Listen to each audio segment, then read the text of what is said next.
Really quickly, what I want to do now, we broke down the final play, gave you my opinion. I know many of you will disagree. What I want to do, though, is in the 30,000-foot view, really talk about what this game means for both programs. Because I think there's a lot of positives, and I think there's a lot of negatives to take out for each. Let's start with Alabama, because, for Alabama, I think there's one clear negative.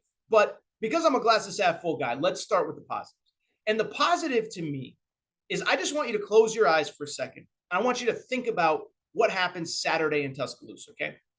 Alabama entered the game without its starting quarterback. I'm going to give you about 4 or 5 things that were working against Alabama, and I want you to close your eyes and think about this. If I had told you on Friday's show, in the preview to this game, said Torres has a crystal ball, Torres can see into the future, here's what is going to happen on Saturday in Tuscaloosa. I said that Alabama will play without Bryce Young. I told you that Alabama is going to have 4 turnovers with the backup quarterback in Jalen Milroe. I told you that Alabama was going to miss 2 field goals. I told you that 2 of the turnovers from the Alabama offense would directly lead to points from Texas A&M. Close your eyes and think about what would you have thought the final score of this game would be? Probably Texas A&M winning, maybe by a lot. So the fact that Alabama got through this game, it's what I tell you all the time. It doesn't matter how they won. It doesn't matter how weird it is. If Alabama's hoisting that national championship trophy in January at SoFi Stadium right down the street from where I live, nobody's going to be like, oh, well, if A&M, they only beat A&M by 4. It's like, yeah, who cares? You play close games all the time. They found a way to win, and credit to them. I think that's a positive. And I think largely the team around the quarterback position is coming together. The defense is officially elite. I don't think there's any ifs, ands, or buts about that. Texas A&M, yes, it was close, but Texas A&M, as I just told you, they had a couple short fields, barely broke 300 yards of total offense despite the 4 turnovers. On top of that, Jahmyr Gibbs, he's turning into a bona fide star. This guy saved Alabama against Arkansas, 2 huge touchdown runs, made that game non-competitive. And then on top of that, 154 yards on Saturday against Texas A&M.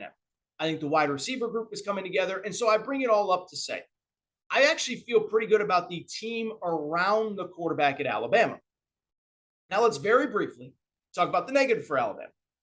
It's pretty clear that if Bryce Young ever gets hurt again or is out for an extended period of time, or heck, if he somehow cannot play this weekend against Tennessee, Alabama is in big trouble, okay? Listen, I thought it was really interesting in the lead up to this game. One thing, I get stuff right, I get stuff wrong. But one thing I always do is I watch the games that I talk about. And so I bring it up because going into this game, I saw this interesting narrative of, Jalen Milroe was pretty good against Arkansas. Jalen Milroe threw the ball 6 times against Arkansas. Now, he had a couple of nice runs, but it was clear that Alabama did not want to put him in positions where he had to throw the ball. And much like Texas, when Quinn Ewers got hurt, the entire game plan changed when the backup quarterback came in. And so I bring it up because I think what has become increasingly clear, Alabama's in real trouble if anything serious happens to Bryce Young. Jalen Milroe is not going to win you a national championship this year. This is not going to be Cardale Jones coming off the bench for Ohio State. This is not going to be, I don't know if there's another good example outside of that. It's not going to be Tua replacing Jalen Hurts in the national championship game. It is going to be, if Bryce Young gets hurt, you're screwed. And then I think there's an interesting conversation about the Alabama quarterback position after Bryce Young leaves. But I think we all need to hope for the sake of, 1, Bryce Young's health, but 2, for college football's sake, for Alabama's sake, better hope Bryce Young doesn't get hurt this year. Again, you don't want to rush him back. I don't want to put his health at jeopardy. I'm just saying, I don't think they can win this weekend at Tennessee without Bryce Young, let alone survive the season against Tennessee. They have to go to Ole Miss. They have to go to LSU. They play the SEC championship game. I don't think they can survive all that with Bryce Young. Now let's get to Texas A&M. I think the Texas A&M story and conversation coming out of this game is absolutely fascinating, okay? And like Alabama, I think there's 2 very different ways to look at the Texas A&M thing. Let's start with the positives for Texas A&M. Alabama coming into this game had every reason to want to take it out on Texas A&M. Texas A&M beat them last year. Texas A&M has recruited at an elite level. You determine what's going on behind the scenes. It's not my business.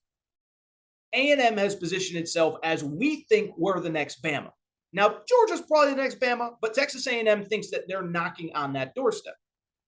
You have the Nick Saban, Jimbo Fisher off the field stuff. You have, again, a loss last year. I thought everybody was overplaying the importance of the Jimbo Fisher, Nick Saban stuff and underplaying the fact that Alabama's just motivated because they lost to Texas A&M last year. And so I bring it up because Alabama had every reason to steamroll Texas A&M on Saturday night, and A&M was a play away from winning that game. A play away in a game where Alabama had every piece of motivation in the world from beating Alabama for a second straight game. And yes, part of it was that Bryce Young didn't play. But also remember, Texas A&M starting quarterback did not play as well. Max Johnson was out, Haynes King was in.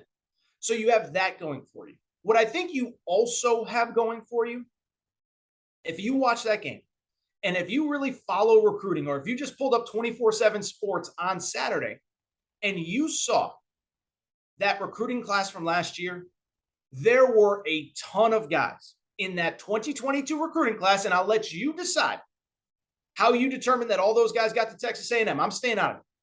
But if you look at that recruiting class, a lot of those guys were on the field. A lot of those guys played significant snaps for A&M. Evan Stewart, the wide receiver, as I said, played significant snaps for Texas A&M. He's really good. 8 catches, 106 yards on Saturday. Chris Marshall, another wide receiver in that class, 3 catches, 40 yards on Saturday.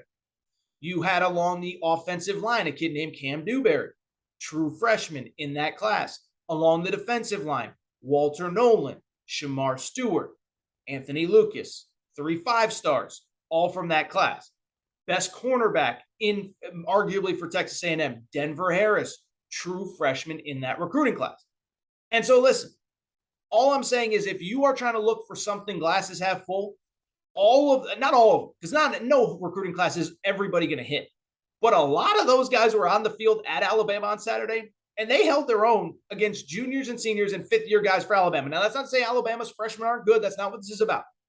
But if you're looking for a glasses half full, A&M has a lot of talent on that field, and it's a lot of young talent, and you can see the scenario where a year or two from now, they could be really, really good. What I think is also fair to say, and I think this leads to the negatives of Saturday night for Alabama, or for Texas A&M, is what did I just say? You were a play away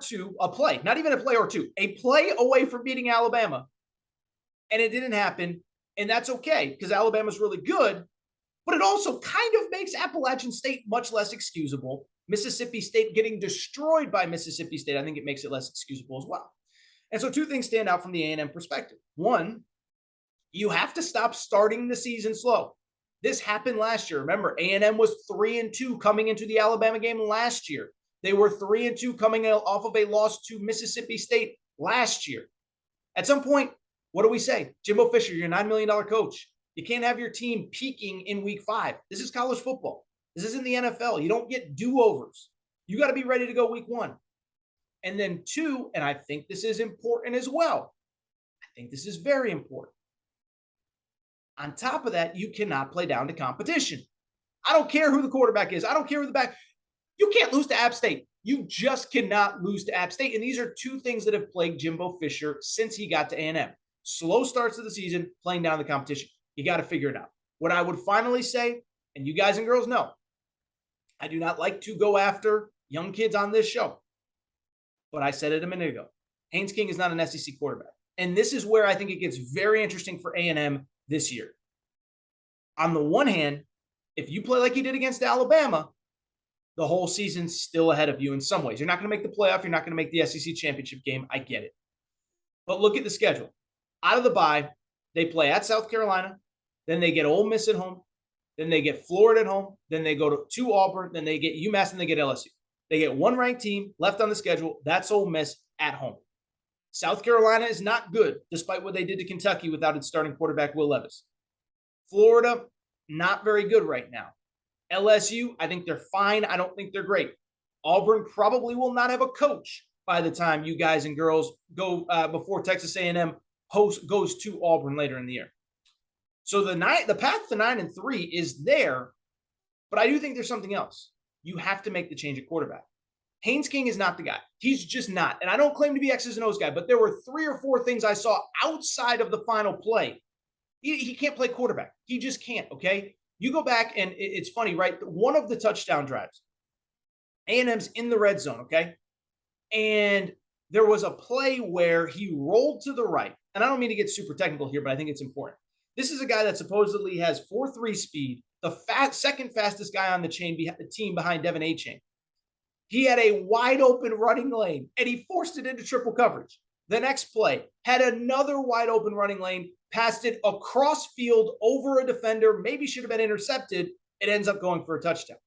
And so it's the byproduct of, I don't care if you got the right result, if you made the wrong decision in the process of getting the right result. And that's where we are with Haynes King. And so to me, if you're Jimbo, if you're A&M, this segment's getting long, I'll wrap on this. Jimbo, it's the off week. You have to tighten up the playbook, okay? What good coaching is, and we'll talk about it with Josh Heupel, with Chip Kelly, with Ryan Day later in this show, is looking at the personnel that you have and determining the best way to move forward and have success. Good coaching is not having a playbook the size of a Applebee's menu or a Cheesecake Factory menu, demanding that your quarterback learn all of it, and then saying, go out and win us ball game. Being a good coach, scale back the playbook, take out Haynes King, as I said, moving him running back or wide receiver, and put in Connor Wegman, the true freshman. I don't care if he's not ready. You have to start building for 2023. We've said 2023 is the year forever. You know that's the guy that you want under center.